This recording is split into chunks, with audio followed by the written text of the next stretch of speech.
출애굽기 32장과 33장의 말씀 속에서 나타나는 하나님의 용서는요. 마치 우리 사회에서 어떤 법적인 그런 수단 중에 하나죠. 집행유예와 같습니다. 집행유예가 무엇입니까? 어떤 사람이 죄를 저지르고 그 죄를 재판 자리에서 형을 확정받았는데 그 형을 당장 내리지 않고 일정 기간 형의 집행을 미루어 두었다가 그 기간 동안 무사히 아무 일도 없이 그 시간이 지나하면 형을 선고하였지만 그 형을 살지 않아도 되는 그러한 제도를 의미합니다. 좀 더 쉽게 말씀드리면 실제적으로 우리가 많이 이런 얘기를 들어봤을 거예요. 이 사람이 뭐 절도죄로 말미암아 징역 1년을 선고받았는데 집행유예 2년이 떴다 뭐 이렇게 이야기를 하죠. 그 말은 뭡니까? 이 사람의 죄의 질은 이 사람이 받아야 될 벌은 1년 동안 감옥에 들어가 있어야 하는 것인데 판사의 어떤 결정권으로 말미암아 집행유예 기간을 2년을 설정하는 겁니다. 그럼 무엇입니까? 감옥 안에 당장에 들어가야 하지만 집행유예가 선고됐다라는 것은 1년간 감옥에 들어가지 않고 2년의 기간 동안 이 사람이 다른 추가적인 범죄를 저지르지 않는다면 감옥에 들어가지 않고 형을 마치는 제도입니다. 그리고 만약에 이 사람에게 2년의 집행유예 기간이 주어졌는데 그 시기 동안에 또 다른 범죄를 저지르게 되면 어떻게 되는 겁니까? 기존에 선고되었던 1년의 형이 가중으로 추가되어서 더 많은 벌을 받게 되는 것입니다. 그러니까 집행유예 기간 동안에 다른 범죄를 저지르지 않으면 형을 살지 않고도 그런 어떤 처벌이 끝나지만 그 안에 예를 들면 뭐 징역 2년치의 또 범죄를 저지르게 되면 총 도합 3년의 감옥살이를 다 마쳐야만 사회로 나올 수 있다라는 것입니다.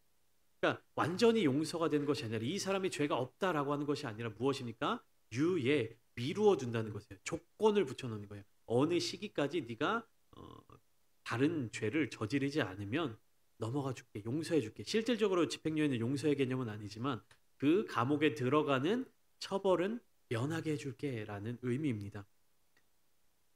하나님과 이스라엘 자손들과의 관계, 특별히 출애굽기 32장에서 33장으로 넘어가는 이 시기의 모습 또한 이러한 집행유예의 개념으로 바라볼 수 있을 것입니다. 하나님께서 이스라엘 자손들을 용서해 주시는 것과 같은 모습이 나타나고 있지만 실제적으로 이스라엘 자손들은요 하나님 앞에 온전히 용서받을 수 있는 상태는 아니었습니다. 그들에게 있어서 진정한 회개가 나타나지 않고 있었고 하나님께서는 그들을 모두 다 진멸하시기로 작정하셨다가 모세의 간절한 중보기도로 말미암아 그것을 유예시켜 주셨던 것이기 때문입니다. 그렇다면 이제 이스라엘 자손들이 집행유예 기간에 가중처벌을 받지 않기 위해서는 어떠한 삶을 살아야 되는 것입니까? 하나님 앞에 범죄하는 모습을 보여서는 안 되는 것입니다. 하나님께서 이스라엘 백성들을 향한 심판을 유예하신 것처럼 하나님의 마음에 합당한 그런 삶을 살아야 한다라는 것입니다. 하나님은요 약속대로 움직이시는 분이십니다. 그리고 약속을 지키시는 일에 그분의 이름을 걸고 최선을 다하십니다. 하나님께서 최선을 다한다는 말이 조금 이상하지만 하나님께서는요 그 약속을 지키시기 위하여서 정말 최선을 다하신다라는 것입니다. 하나님이 이렇게까지 하시는 이유가 무엇일까? 약속을 지킴으로 말미암아 저들을 심판해야 될 대상들을 한 번 더 용서해 주시는 그 이유는 무엇일까? 하나님이 약속을 지키시고 그 약속을 이루시기 위해서 행하시는 그 이유는 무엇입니까? 누구를 위한 것입니까? 하나님과의 약속을 지킴으로 말미암아 유익을 얻는 존재, 복을 받는 대상은 누구입니까? 하나님과 이스라엘 자손들이 있죠.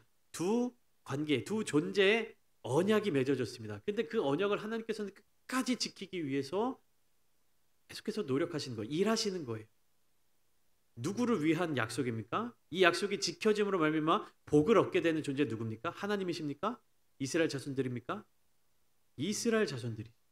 하나님과의 약속이 깨지지 않는 것, 언약이 무너지지 않는 것에 있어서 가장 큰 수혜를 받는 것은 이스라엘 민족들입니다. 솔직히 말씀드리면요. 하나님은요. 약속이 깨지든 깨지지 않든 손해 보실 것이 없습니다. 다시 말하면 약속이 잘 지켜진다 한들 하나님이 얻는 유익은 사실상 없어요. 하나님의 뭐가 아쉬우셔서 이 인간을 끝까지 살려두셔야 되고 이 사람들을 끝까지 함께 하셔야 되고 동행하셔야 됩니까? 사람이 함께 하지 않으면 하나님이 뭐 능력을 잃어버리십니까? 하나님이 이스라엘 자손들과 함께 해주시겠다. 하나님의 믿음의 사람들과 동행해 주시겠다라고 약속하시는 이유는 무엇입니까? 우리를 위해서입니다. 이스라엘 자손들을 위해서입니다. 그리고 이스라엘 자손들을 통하여서 온 인류를 구원하시기 위해서. 그것이 하나님의 언약의 상징입니다.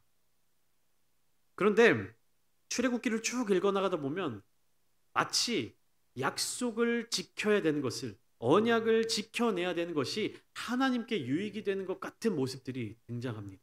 이스라엘 자손들은요, 하나님의 그 언약에 굉장히 불성실합니다. 그럼 어떻습니까? 하나님께서는 그 언약에 대해 신실하신 모습을 계속해서 보여주고 계시는 것입니다. 지금 출애굽기 함께 나눈 출애굽기 33장도 마찬가지죠. 금송아지로 말미암아 이미 진멸당해도 부족함이 없는 이스라엘 자손들을 하나님은 용서해 주시고요. 다시금 약속의 땅으로 인도해 주시겠다라고 하는 언약을 주십니다. 이 하나님의 약속 덕분에 이스라엘 자손들은 한 번의 기회를 더 얻게 되었습니다.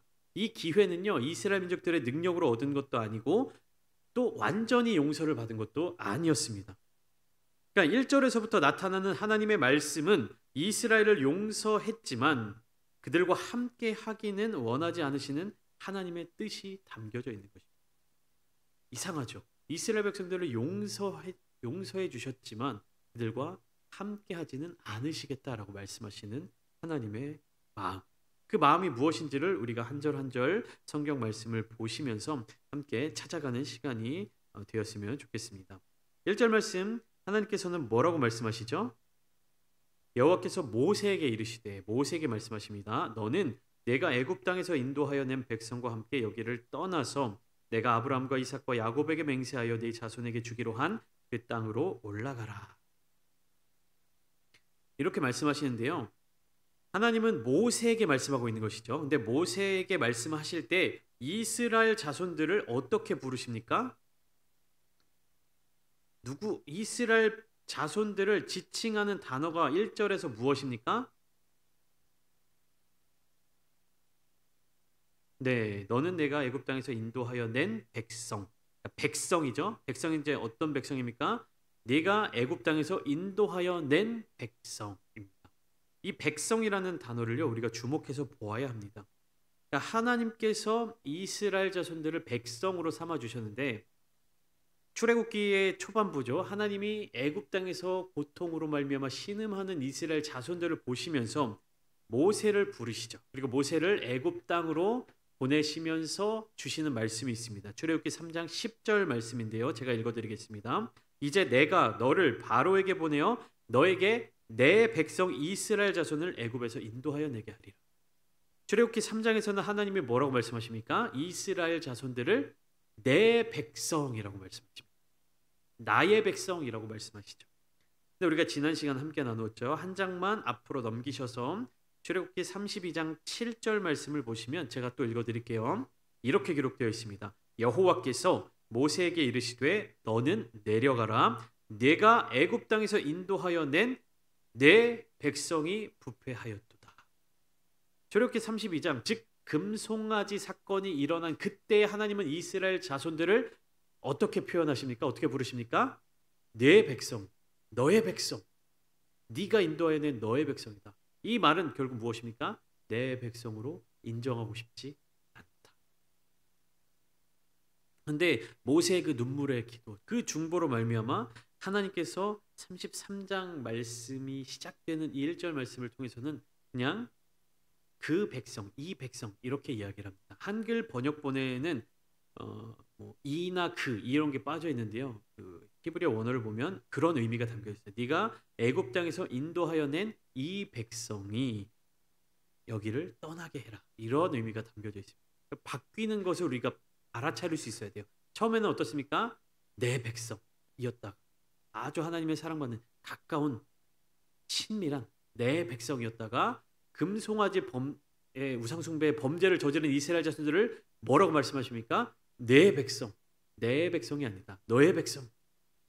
근데 거기서 모세의 중보와 여러 가지 사건들을 통해서 하나님이 다시 중립적인 칭호로까지 돌아오게 된 거예요. 그러니까 완전한 용서, 나의 백성으로까지는 아직 회복되지 않은 상태입니다. 그런데 그 백성들에게 무엇을 허락하시겠다라고 말씀하시냐면 그들에게 주기로 한 그 땅으로 가도록 해주신다는 것이, 그러니까 가나안 땅, 젖과 꿀이 흐르는 약속의 땅 가나안 땅으로 갈 수 있도록 해주신다는 것이에요. 그런데 여기서 중요한 것이 있어요. 무엇으로 말미암아, 무엇으로 인해서? 내가 아브라함과 이삭과 야곱에게 맹세하여 내 자손에게 주기로 하였기 때문에.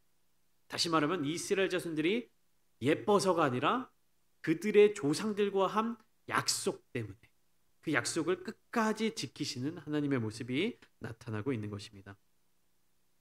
아브라함과 이삭과 야곱과 언약하신 하나님, 그들과의 관계에 집중하시는 하나님, 그들의 자손들과 새로운 언약을 통하여서 이스라엘 민족의 하나님이 되고자 하셨으나 누가 거절한 거예요?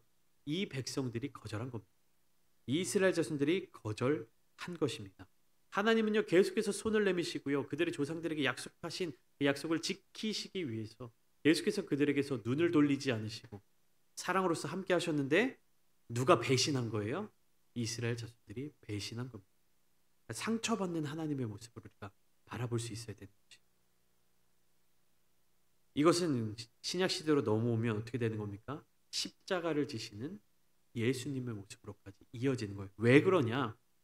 당하지 않아도 될 일을 당하시는 겁니다. 하나님은요 약속에 신실하셨습니다. 하나님은 하나님의 약속을 다 지켜내셨어요. 그러면 어떻게 되는 겁니까? 나는 약속을 다 지켰고 너는 약속을 다 못 지켰네. 그럼 거기에 대한 책임은 네가 져. 우리의 관계는 이것으로 끝이 하고 돌아서면 하나님은요 아무런 손해가 없으십니다. 근데 어떻게 되는 거예요? 하나님의 약속에 계속해서 신실하신 모습을 보여줘요. 이 약속을 깨지 않기 위해서 계속해서 이스라엘 백성들에게 다가가시는데 이스라엘 백성들은 어떻습니까? 하나님의 마음을 외면, 하나님을 바라보지 않습니다. 우상들을 섬깁니다. 자기들의 만족과 자기들의 욕심과 자기들의 육체의 편안함과 자신들이 원하는 것들을 하기 위해서 하나님에게 등을 돌리는 모습을 보여주고 있는 것입니다. 즉 하나님이 당하시지 않아도 될 일들을 계속해서 겪고 계신 것이, 예수님도 마찬가지시죠. 십자가를 지지 않으셔도 돼요. 이 사람들이 무슨 존귀한 존재들이길래 이 인간들을 위해서 하나님이신, 하나님의 아들이신 독생자이신 예수님께서 십자가에서 고난을 당하시고 죽임을 당하셔야 돼요. 하지 않아도 될 일을, 당하지 않아도 될 일을 감내하시는 하나님의 모습을 우리가 말씀 속에서 곳곳에서 바라볼 수 있어야 되는 거죠. 하나님은 이스라엘 자손들을요 제사장적인 나라가 되게 하셨습니다. 선지자적인 역할을 감당하도록 하셨어요. 그것이 무엇입니까? 하나님을 알지 못하는 백성들에게, 하나님을 알지 못하는 민족들에게 하나님의 복음이 아직 전해지지 않은 곳으로 향해 나아가서 하나님의 마음을 전하는 사람들, 잃어버린 영혼들을 하나님께로 되돌아오게끔 만드는 그 역할을 이스라엘 자손들이 감당해 내야만 했었습니다. 그런데요 그들은 그 역할을 감당하지 않았습니다. 그리고 또 하나님께서 그들을 향하여서 보내주신 선지자들, 정말 하나님의 마음을 전해주고자 그들의 자리 가운데 나서는 그 선지자들을 박해하고 핍박하고 돌려보내고, 결국에 하나님이 누구까지 보내십니까? 예수 그리스도까지 이 땅에 보내주신 것입니다. 이처럼 하나님께서는요 그 모든 수모를 다 감당하시면서 당하지 않아도 될 일을, 하지 않으셔도 될 일들을 행하셨습니다. 무엇 때문에요? 우리를 구원해 주시기 위하여서. 본문 2절 말씀을 보시면 내가 사자를 너보다 앞서 보내어 가나안 사람과 아모리 사람과 헷 사람과 브리스 사람과 히위 사람과 여부스 사람을 쫓아내고, 3절 초반부입니다. 너희를 젖과 꿀이 흐르는 땅에 이르게 하려니와. 하나님은요 끝까지 그 약속에 책임을 지십니다. 그냥 가나안 땅에 들어가서 니들이 알아서 해라 이렇게 하시는 것이 아니라 그 땅에 들어가서 이스라엘 자손들이 감당해내야 될 어려움, 장애물들, 넘어야 될 벽과 같은 그러한 민족들을 하나님께서 다 해결해 주시겠다. 먼저 앞서 가셔서 먼저 천사들을 앞서 보내셔서 그 모든 길을 예비해 주시겠다라고 말씀을 하십니다. 그런데 이스라엘 자손들을 적과 꿀이 흐르는 땅에 이르게 하시겠다라고 말씀을 하신 이후에 하나님은 충격적인 말씀을 이어서 주십니다. 무엇입니까? 3절 중반부입니다. 나는 너희와 함께 올라가지 아니하리니. 약속의 땅, 젖과 꿀이 흐르는 땅, 애굽에서 그 노예 생활을 모두 청산하고 자유의 몸을 얻어서 정말 비옥한 토지, 비옥한 땅으로 인도해 주시겠다라고 말씀을 하셨는데 어떻게 하십니까? 하나님은 너희와 함께 가지 않겠다라고 말씀하십니다. 나는 너희와 함께 갈 수 없다라고 말씀을 하십니다. 이스라엘 자손들은요, 이제 더 이상 하나님의 임재하심을 기대할 수 없게 되었습니다. 하나님의 임재를 경험하게 된 그 신의 산을 떠나라고 명령하시죠. 그리고 젖과 꿀이 흐르는 약속의 땅으로 보내셨는데 그곳에 함께 가지는 않겠다라고 말씀하시는 것입니다. 이 본문에 들어서면요, 이제는 출애굽의 정체성이 다시 정의되어야만 합니다. 출애굽은 무엇을 의미합니까? 단순한 노예의 신분에서 해방되어서 자유를 얻게 되는 것을 의미합니까? 아마도 이스라엘 자손들은 그렇게 생각했을 것입니다. 애굽 땅에서 노예로서의 삶, 억압받는 삶, 자유가 없는 그 삶 속에서 우리가 애굽 땅을 벗어나 떠나간다라는 것은요, 그러한 억압 속에서 노예로서의 삶 가운데서 자유를 얻게 되었다라고 생각을 했을 것입니다. 그들에게 있어서 자유는 무엇입니까? 내 마음대로 행동할 수 있는 어떤 요소, 내가 원하는 대로 움직일 수 있는 것, 내가 가고 싶은 대로 가고, 내가 먹고 싶은 것을 먹고, 내가 누릴 수 있는 것을 누리는 것, 그것이 출애굽, 자유라고 생각했을 것입니다. 그러나 출애굽의 사건은요, 단순한 그런 자유가 주어진다는 것에 있지 않습니다. 출애굽은 내가 누구에게 속해 있는 백성인가를 확인하는 사건입니다. 내가 누구에게 속해 있는 사람인가, 내가 누구에게 붙잡혀 살아가는 존재인가를 확인하는 것이에요. 그러니까 바로에게 잡혀 있고, 애굽 땅에 잡혀 있고, 애굽의 이방 신들에게 잡혀 살아가던 이스라엘 자손들이 그곳에서 탈출하게 되고 그곳에서 벗어나게 되면 그냥 내가 잡혀 있던 곳에서 자유함을 얻었다라고 끝나는 것이 아니라 다시금 누군가에게 잡혀야 되는 것이에요. 누군가에게 속해야 되는 것이에요. 바로에게 속한 백성에서 하나님께 속한 백성으로의 전환이 출애굽입니다.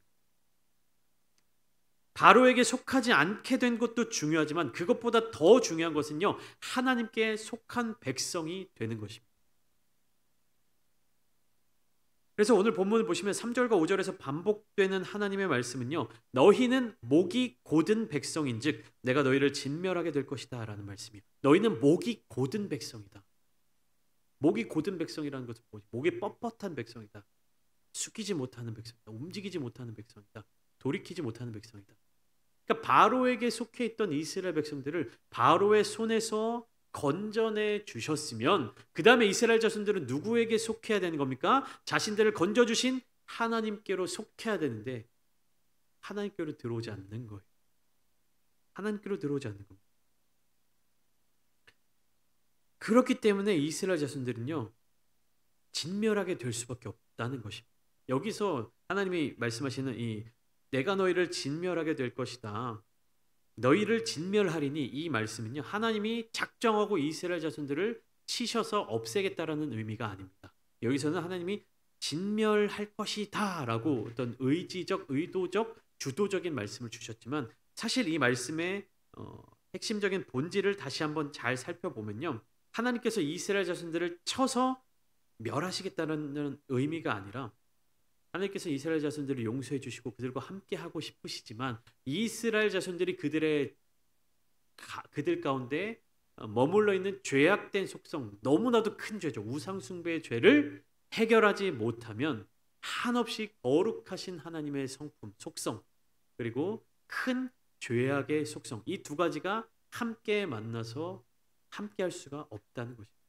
그러니까 죄의 속성이 거룩하신 하나님의 속성을 만나게 되면 자연스럽게 진멸되는 거예요. 그러니까 하나님이 쳐서 이것을 없애시는 것이 아니라 죄로 가득한 이스라엘 자손들과 하나님이 함께 하시기 위해서 가까이 다가오시면 이스라엘 자손들은 다 진멸할 수밖에 없다는 것입니다. 죄가 있는 곳에 거룩하신 하나님이 임재하게 되면 하나님이 죄로 말미암아 물러나시겠습니까? 아니면 그 하나님이 임재하시는 곳에 있는 모든 죄들이 다 부서져 버리겠습니까? 죄들이 다 부서져 버리겠죠. 그러니까 이스라엘 자손들이 그들의 죄를 해결하지 못하고 회개하지 못하고 돌이키지 못한다면 하나님이 그들과 함께 하시기 위해서 하나님께서 그들의 장막 가운데 함께 거하시기 위해서 이스라엘 자리 가운데 임재하실 때 모든 이스라엘 자손들이 다 무너져 버릴 수 없고 부서져 버릴 수밖에 없다라는 뜻이 그런 의미입니다. 그러니까 거룩하신 하나님의 백성이 될 자격은 무엇입니까? 그 백성들도 거룩해야 한다는 것입니다. 우리의 삶의 모습 가운데서도 우리는 거룩함을 지켜야 합니다. 반드시 우리는 이것을 깨달아야 되는 것이 거룩하다, 성결하다, 깨끗하다. 하나님의 거룩하심을요 우리는요 깨닫지 못하며 살아갈 때가 너무나도 많이 있습니다. 신약으로 넘어와서 예수 그리스도를 우리에게 보내주셔서 용서하시는 하나님, 인내하시는 하나님, 기회를 주시는 하나님, 자비하신 하나님, 여기에 너무 우리가 주목하고 집중하고 살아가니까 하나님의 공의하심과 정의로움이 우리에게 있어서 자꾸만 그것들을 외면하게 만듭니다. 그러나 하나님은 거룩하신 하나님이시고 공의의 하나님이십니다. 반드시 죄악을 진멸하시는, 반드시 죄악을 심판하시는 하나님이시기 때문에 그 죄로부터 우리를 건져내실, 우리가 죄로부터 탈출할 수 있는 기회를 주신 하나님의 은혜가 더욱더 크다는 사실입니다. 하나님의 심판이, 하나님의 공의로우심이 하찮고 가소로운 것이면요 은혜도 하찮은 거예요. 우리가 우리가 삶을 살아가면서 막 죄악이 너무나도 가득합니다. 죄악이 가득한 세상 가운데 하나님의 심판의 자리, 마지막 시간, 나의 삶의 마지막 시간에 심판의 자리 가운데 왔어요. 너무나도 죄악에 가득한 삶을 살았습니다. 근데 나에게 주어지는 심판이 그냥 딱밤 한 대 맞고 천국으로 가라. 이게 심판이면 누가 하나님의 공의로우심을 두려워하고 누가 하나님의 은혜에 감사하겠습니까? 그러나 죄의 삭슨, 사망입니다. 반드시 심판의 대가를 치르게 되는 것입니다. 그 심판은 너무나도 두려운 것입니다. 너무나도 큰 것입니다. 그렇기 때문에 우리에게 주어진 예수 그리스도의 은혜, 그 용서, 그 십자가가 너무나도 크게 다가올 수밖에 없다는 것입니다. 하나님께서는요 이 백성들을 향하여서 장신구를 떼어내라라고 말씀하십니다. 너희는 목이 곧은 백성인즉, 5절입니다. 너희는 목이 곧은 백성인즉 내가 한순간이라도 너희 가운데에 이르면 너희를 진멸하리니 너희는 장신구를 떼어내라. 그리하면 내가 너희에게 어떻게 할 것인지 정하겠노라 하셨습니다. 이스라엘 자손들은요 그 몸에 장신구들을 지니고 있었습니다. 노예 출신이었던 이스라엘 백성들이 어떻게 장신구, 보석들을 몸에 두르고 살아갈 수 있었습니까? 우리가 10가지 재앙, 마지막 재앙이 끝나고 난 이후에 이스라엘 백성들이 출애굽하는 과정들을 보면요. 이스라엘 자손들이 애굽 사람에게 요구하는 모든 것들을 애굽 사람들이 이스라엘 백성들에게 다 줍니다. 가축을 요구하든 보석을 요구하든 뭐 금부치를 요구하든 장신구를 요구하든 모든 것들을 다 가지고 애굽 땅을 떠나올 수 있게 되었어요. 일종의 전리품과 같은 것들이었죠. 뭐 여러 가지 요소들이 장신구에 포함되어 있었겠지만 오늘 본문 속에서 가장 큰 부분을 차지하는 것은 무엇이냐? 금 송아지를 만들 때 거두어 들였던 금고리와 같은 그런 치장품들, 몸을 단장하는 데 쓰는 그러한 요소들이었을 것입니다. 우리가 뭐 몸에 두르는 보석이라든지 뭐 귀걸이라든지 목걸이라든지 여러 가지 상징을 담고 있는, 의미를 담고 있는 그런 보석들도 있겠지만, 예를 들면 결혼 반지라든지 이런 것들은 상징을 가지고 있겠지만 대부분의 장신구들은 무엇입니까? 어떤 기능이 있습니까? 기능이 없죠. 그러니까 내 외모를 치장하고 나를 자랑하고 나를 드러내고 나를 돋보이게 만드는 역할만 합니다. 내가 뭐 반지를 끼고 있다고 해서 더 건강해집니까? 내가 목걸이를 차고 있다고 해서 밥을 조금만 먹어도 배가 많이 부릅니까? 내가 뭐 팔찌를 차고 있다고 해서 이 팔찌가 내가 가야 될 길을 내비게이션처럼 길 안내를 해줍니까? 아무런 기능들이 없습니다. 나를 치장하고 나를 자랑하는 요소들밖에 없습니다. 특별히 출애굽기 32장과 33장에 드러나고 있는 이 장신구들은요, 우상을 상징해요. 애굽에서 애굽 이방 신들을 섬기던 그 애굽 사람들이 가지고 있던 금부치들을 이스라엘 자손들이 가지고 왔잖아요. 그리고 그것으로 말미암아 금송아지를 만들었잖아요. 우상 숭배와 연결이 되는 것이. 그러니까 이것들을 다 떼어내라.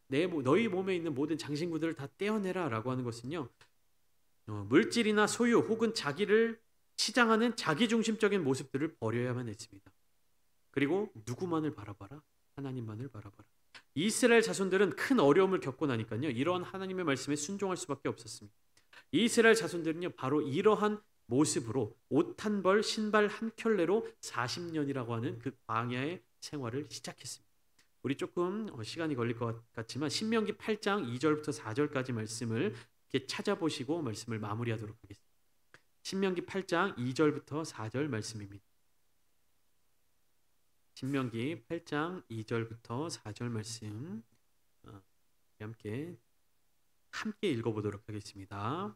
신명기 8장 2절부터 4절 말씀입니다. 함께 읽겠습니다. 시작. 내 하나님 여호와께서 이 40년 동안에 내게 광야 길을 걷게 하신 것을 기억하라.